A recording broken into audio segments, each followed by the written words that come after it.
Hello everyone, this is Nandan Raghavan. Today we are going to see functions in Go language. So in this video we will understand what is function and what are the different syntaxes required for the Go language functions.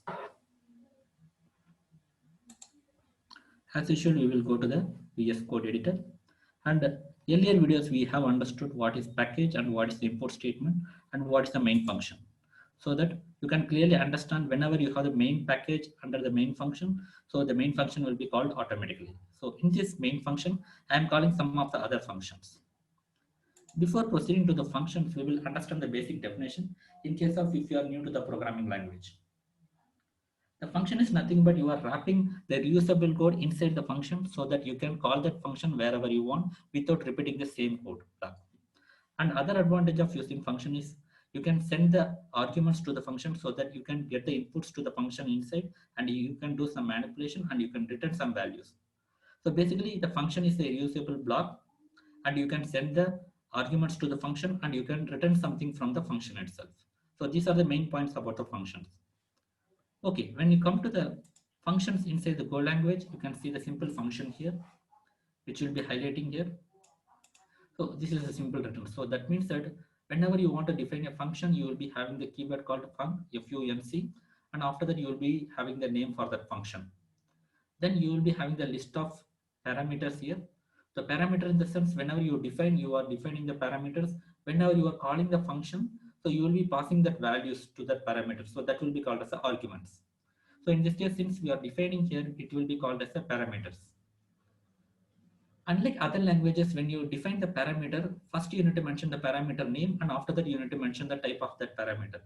In case of other languages, you may be having a different way, such as like you will be mentioning the type of that variable, then you will be mentioning the variable name. But in case of Go language, it is totally different. You need to mention the type at the last.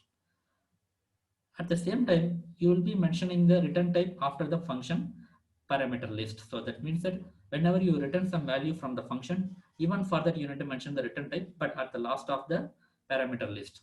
Here you can see x int. So it is mean x is the int type and y is the int type, and after that you are returning some value. Whatever the value you are going to return, that will be int type. Then after you can do some manipulation and you can return some value. In this case, it is written x plus y. So that means that you are returning x plus y.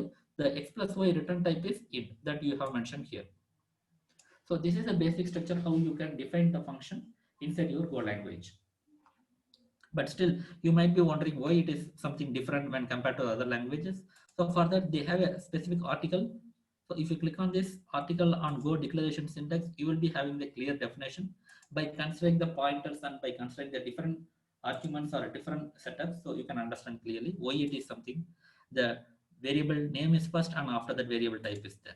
Here you can see it is the article given by the Rob Pike. However, I will be sharing this URL to you so that if you want to just analyze why it is like that, you can go through that.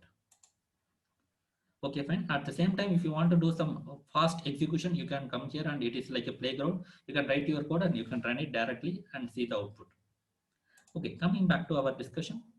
So this is one way of just creating the function. Another way is like, let's say if your parameter list having some parameters and all those types are same. So that time you don't need to mention the type for every parameter.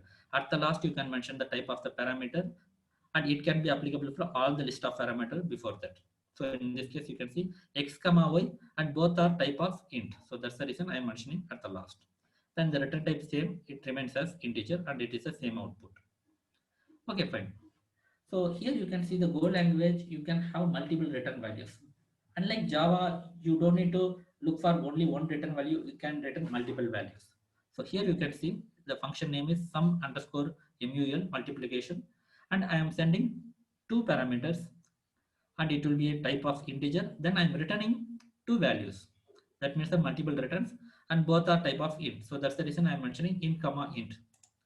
So in this way, you are returning x plus y, comma x into y. So that means that you are returning two results. And another way is named return, which is not suggestible.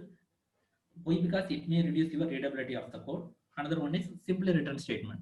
So that means that here you can see the same kind of syntax sum underscore mul underscore 2. That means that another function, because Go language will not allow you to mention the same name again. So it will give the conflict. So here, as usual, it will be the x and y as the parameter, and after that I'm mentioning the name here. So whatever the manipulation you are going to do, that does not matter. You are going to return sum and mul variable with the type of integer. So that means that whether you are mentioning something here or not, but the variable should be there and it should be returned. So in that case, since you have mentioned already the variables which has to be written and its type, so you don't need to mention the again the variable name or some calculation here. That's why you can see the simple return statement. So that means that whenever the Go language compiler comes here, it will return. So what are the things to be written that you have already defined? Sum and mul variables. And you can see another difference here. Here I am just assigning the value x plus y and x into y for the first time. But even though it is the first time, you are not having the Walters operator or the assignment operator, which is nothing but colon equal to. Why? Because since you have already mentioned in the definition sum and mul, the variables are already taking place in the memory. So that's the reason you are just reassigning the values for sum and mul. So you know that, right? So sum and mul variable has been created with the type of integer as soon as you cross this line. For that reason only you are just mentioning the reassigning by using the equal symbol, and you are assigning x plus y to the sum and x into y to the mul, and you are returning same thing. So these are the different ways you can execute or you can create your functions. But however, till now we have seen only the function definition. So how to call the function? Same as it is here, you can mention the function name. In this case, you will be passing the arguments. So whenever you call the function, you will be mentioning as the arguments. So that's the reason for every function what we seen so far, all has two parameters. So for that reason, we need to pass two arguments, and both should be type of integer. So here we are passing two arguments, which is nothing but 2 comma 5, and we will execute, and it is returning some value so that you are printing the value what is being written from that function. Okay, just go to the terminal again.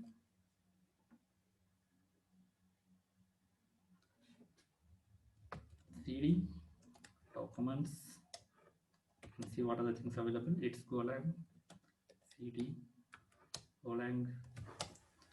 So it is Go demo. That's okay, fine. We have the main.